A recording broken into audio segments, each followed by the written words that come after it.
Hello and welcome to the Eye, your English news bulletin. I'm Esther. These are the headlines. A community marketing complex and 100-bedded farmers' hostel is expected to be completed at the Agri-Expo site Dimapur by the end of this year and next as APC pays a visit.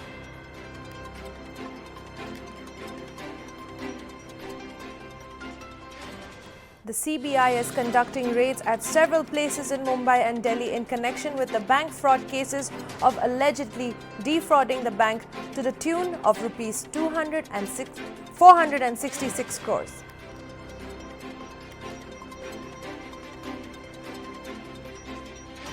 The Brihan Mumbai Municipal Corporation has collected over rupees 58 crores in fines from people who were found without face masks in public places.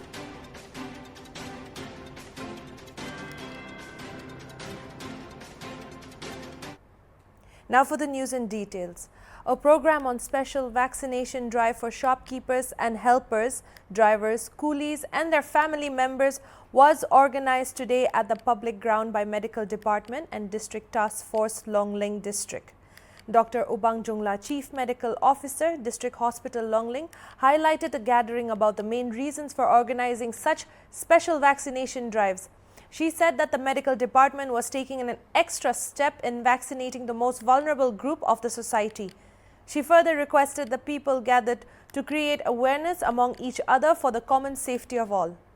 Dr. S. Imnamaranpom, District Immunization Officer, gave an in-depth detail about the vaccination process and the steps taken by the medical department and the state government to curb the spread of the virus.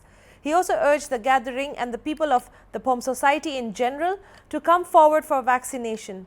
M. Shayung Pom, Deputy Commissioner and Chairman of DTF Longling, launched a special vaccination drive after assuring that the district administration would always stand by the side of medical department and its expertise. 211 traders and shopkeepers have been vaccinated during the second vaccination drive for members of the business community on Thursday in Kohima. K. Henry Chisete, Information and Public Secretary of the Kohima Chamber of Commerce and Industry, informed Hornbilltv that the vaccination drive was successfully conducted. He informed that the administration has asked them to continue with the registration process so that more traders and shopkeepers may be vaccinated as and when more vials are made available. On Monday, 145 persons from the business community in Kohima were vaccinated during the first vaccination camp organized by the KCCI in collaboration with the District Task Force and the Chief Medical Officer at the KCCI office on Monday in Kohima. A total of 356 members from the business community have been vaccinated. Chisete said that KCCI is the first in the Nagaland to initiate such immunization drive to the business community in Nagaland, adding that they have started the registration since last week. He said that any trader or shopkeeper who has legitimate trade license can come forward to KCCI for registration. Through the initiation of S. Pangyu Pom, Minister of Health and Family Welfare, Bharatiya Janata Party Mahila Morcha Longling district distributed face masks and food items consisting of rice and potatoes to all the 11 wards of Longling on June 24th. Yimti Kamla Pom, President of the BJP Mahila Morcha Longling district, on behalf of the party members, expressed heartfelt gratitude to the minister for the donation. She further requested all the ward leaders to ensure that the food items of rice and potatoes are distributed properly to their respective ward members. The office bearers of BJP Mahila Morcha also distributed N95 face masks to the security personnel and the general public. A COVID-19 patient died reportedly on the way to Dimapur. Zonopoto district reported its 13th COVID-19 death at about 8 a.m. on June 24th. According to medical authorities, the patient had tested positive and was admitted to the hospital on the 11th of June in a critical health condition.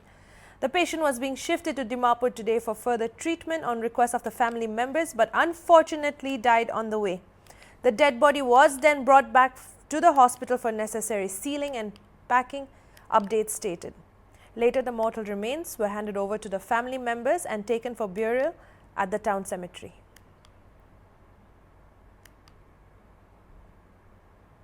The Naharlagun police in Arunachal Pradesh arrested one person on charges of theft on June 24th. Sources informed that the modus operandi of the accused was that he would approach unsuspecting people of the township asking them to lend their phones in the pretext of making an urgent call, and as soon as the phone was handed over, the accused would flee with it. A total of 7 cell phones, 1 gas cylinder, 1 washing machine and 1 refrigerator, which were stolen by the accused, has been recovered and handed over to their respective owners. In this regard, a case has been registered against the accused and a charge sheet submitted, according to Capital Police Media Cell. Agriculture Production Commissioner Y. Kiketo Sema, accompanied by Superintendent Engineer Achak Punyumai, today inspected different ongoing projects at the Agri-Expo site in Dimapur. Inspecting the ongoing construction of community marketing complex at the site, Sema said organic agri and allied products of Nagaland would be available in the hall, measuring approximately 125 by 80 feet, comprising of 66 different stalls. The basic idea of the government is to provide an organized market for the local entrepreneurs who are willing to sell their products by paying a nominal rent. According to Sema, clothes are sold in the best AC markets, comparing to fruits and vegetables which are sold in the footpaths, and felt that consumable items should be sold in the best hygienic places. Sema informed that a cafe and a huge parking facility for vehicles would be available at the marketing complex and pay-to-use toilet facilities. Through the facility, it is expected to create around 140 direct and indirect employment opportunities. Sema felt that all organic vegetables grown in the state should reach Dimapur, as it has a huge market, and subsequently with higher productivity in the state, importing vegetables from outside could be restricted gradually. Expressing satisfaction with the progress of the construction, which started 2 months back, he directed the department to complete the construction by this year to give it to the people as a Christmas gift, and added that similar markets in other districts too will come up. Sema also visited the construction of Farmers Hostel, the foundation stone of which was laid by Agriculture Minister G. Kaito Aye on 8 December 2020, coinciding with the inauguration of Organic AC Market at the same premises.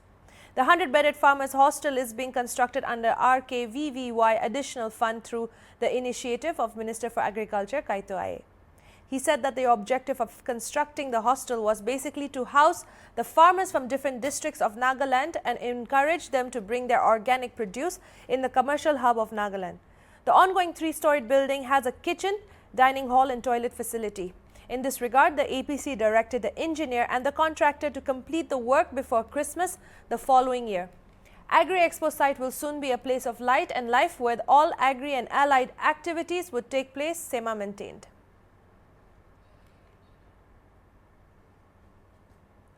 The Uttarakhand High Court reprimanded the state government for the manner in which it was preparing to deal with the third wave of COVID-19 and asked it to gear up for the Delta Plus variant. A division bench comprising Chief Justice R.S. Chauhan and Justice Alok Kumar Verma, hearing a PIL public interest litigation related to the Uttarakhand government's handling of COVID-19, reprimanding Health Secretary Amit Negi and said that you cannot leave the children to die. Your arrangements are insufficient. The court said the Delta variant was spread across the country in a month. The Delta Plus variant will not take even 3 months. What are you doing to save our children? You must be thinking that Delta Plus variant will say, let the government prepare first, then it will attack. Stop fooling us as we know the reality. Don't tell the Chief Justice that there is Ram Rajya in Uttarakhand and that we live in heaven, the High Court said. The court further commented that while there is a need to work on a war footing during the pandemic, bureaucratic hurdles are being created to delay processes. It is also questioned the government on its claim of having adequate ambulances. You have enough ambulance, the claim is false. You talk about enough ambulances in the state, while there are frequent reports that pregnant women in the hills do not get ambulances. They have to be taken by palanquins, the court added. The court posted the matter for the next hearing on July 7. By that time, the Chief Secretary and the Health Secretary will have to file an affidavit with the details. The Delta variant, the significantly more transmissible strain of COVID-19, is expected to become a dominant lineage if current trends continue, the WHO has warned, after it was reported in 85 countries and continues to be detected in more places around the world. The COVID-19 weekly epidemiological update released on June 22 by the World Health Organization said that globally the variant Alpha has been reported in 170 countries, territories or areas, Beta in 119 countries, Gamma in 71 countries and Delta in 85 countries. Delta, now reported in 85 countries globally, continues to be reported in new countries across all WHO regions, 11 of which were newly reported in the past 2 weeks. Update stated. Unmarked graves were found near a former Catholic residential school for Indigenous children in Saskatchewan, Canada, according to the Washington Post. The Federation of Sovereign Indigenous Nations, the discovery was the most significantly substantial to date in Canada. Indigenous representatives are expected to reveal details of the findings at the former school during a press conference on Thursday morning, as well as to clarify the number of bodies. In late May, the remains of 215 children were found in a former Indian residential school in Western Canada, sending shockwaves through the country. Canadian Prime Minister Justin Trudeau and members of his government expressed shock and promised a thorough investigation into the grim finding. According to various estimates, from 3,200 to 6,000 children died in Canadian boarding schools for Indigenous peoples over the entire period of their existence from the mid-19th century. The Economic Offences Wing of Odisha's Crime Investigation Department arrested a seller of paddy transplanting machines on Thursday for cheating the government treasury of around 3.5 crore by falsely claiming to have sold them mechanized machines and pocketed the subsidy meant for genuine farmers. The EEOW officials said one Kamaljit Singh of Bargar and his brother Harpal Singh used to upload fake engine chassis, numbers and photos of paddy transplanters, a machine used for paddy farming, and of fake beneficiaries to fraudulently corner the subsidy given by the state's agriculture department. Between 2018 and 2020, the duo used to make gullible farmers pose with paddy transplanters and take away the subsidy amount ranging between Rs 1 and 1.5 lakh. Which was credited to the beneficiary farmer's account after giving them anything between 3,000 and 5,000. The total subsidy swindled in this manner amounted to 3.49 crore, said J.N. Pankaj, Deputy Inspector General of the Wing. Kamaljit Singh was arrested following a complaint by Regine Bennett, manager of Redlands Ashlyn Motors plc, a company that sells mechanized machines in Kerala's Thrissur. Harpal is yet to be arrested. The duo falsely claimed to have sold 278 machines in the company's name to farmers of western Odisha district of Bolangir, Sambalpur, Bargar and Sonpur, an amount of Rs 1.92 crores in different banks' accounts of the two accused and their firms has been frozen.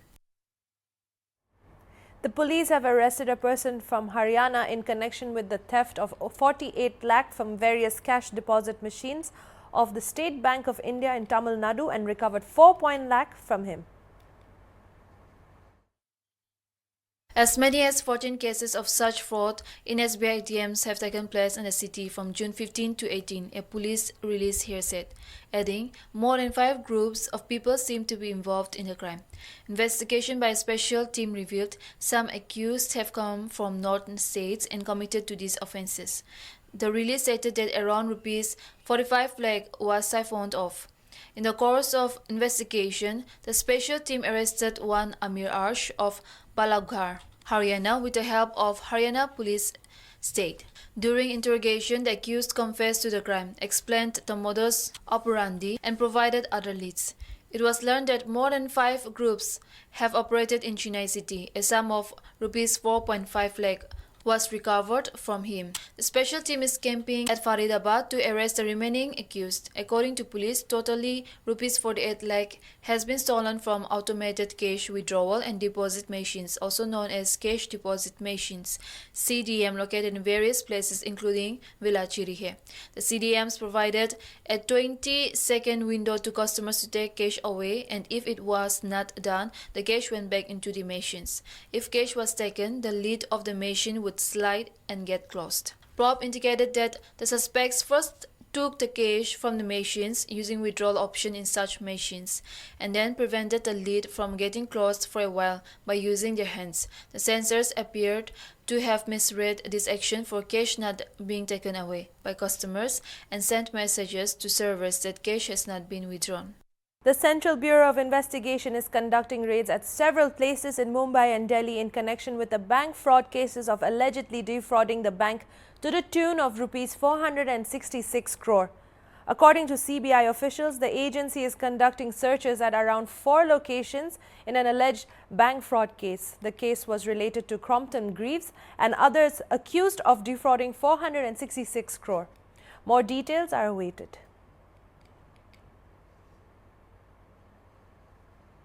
The Brihan Mumbai Municipal Corporation, or the BMC, has collected over Rs 58 crore in fines from people who were found without face masks in public places since the outbreak of the COVID-19 pandemic. As per the latest figures till June 23, the amount of 58 crore 42 lakhs 99,600 is inclusive of fines collected by Mumbai Police and the railways.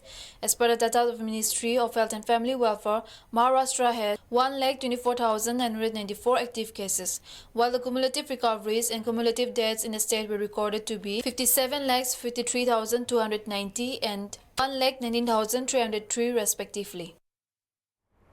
Jammu administration has asked officials late on Wednesday to identify and rehabilitate children orphaned by COVID-19 under the recently launched Special Assistance Schemes for COVID Mortalities, which covers families that lost their sole bread earners due to the pandemic with pension and scholarships. The district-level task force, DLTF, for providing care and protection to children affected by COVID-19 decided to immediately compile details of all COVID-19 deaths and the children affected thereof.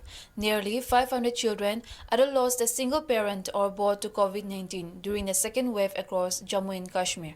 The Child Welfare Committee was directed to ensure rehabilitation of orphaned children through measures such as adoption, foster care, sponsorships, etc., and also psychological counseling and nutritional support apart from timely referral for COVID-19 treatment if found infected. Jammu District Commissioner Anshul Garg said that a cash assistance of Rs 1,000 per month will be provided to the spouse or the eldest member of the families that qualify under the scheme apart from scholarship of Rs 20,000 per annum for school-going students and 40,000 rupees per annum for college-going students. A family in distress shall be eligible for scholarship for 2 children if they are not getting any other scholarships, he added. Indian naval ship Shardul, carrying medical aid from Kuwait and Qatar to tackle ongoing COVID-19 pandemic, reached Mumbai port on Thursday. The ship carried aid including 7,640 filled oxygen cylinders, 2 ISO containers of 20 empty of liquid medical oxygen each and 15 oxygen concentrators. Earlier in May, Kuwaiti ship arrived at Nhava Shiva port in Mumbai, carrying 3 semi-trailers of liquid medical oxygen, 25 metric tons each and 1,000 oxygen cylinders on board to help India combat the coronavirus pandemic. External Affairs Ministry EAM spokesperson Arindam Bakshi expressed gratitude to the government of Kuwait for the much-needed oxygen to help ease pressure on the health infrastructure of the country. India reported 54,069 new COVID-19 cases in the last 24 hours, and the daily positivity rate dropped to 2.91%. According to the Union Health Ministry, the daily positivity rate has been below 5% for 17 consecutive days. The active cases further declined to 6,27,057, taking the weekly positivity rate to 3.04%, while the national COVID-19 recovery rate has improved to 96.61%. With the fresh cases, the country's tally of cases has climbed to 3,82,778 as per Union Health Ministry. The COVID-19 death toll climbed to 3,91,981, with 1,321 fresh fatalities in the last 24 hours. The recoveries continue to outnumber daily new cases of the 42nd consecutive day. India witnessed 68,885 recoveries in the last 24 hours, taking the recovery tally to 2,90,63,740. And that's a wrap for today's English News Bulletin. For more updates, do subscribe to our channel and also follow Hornbill TV Official on Twitter, Facebook, YouTube and Instagram. Keep watching Hornbill TV.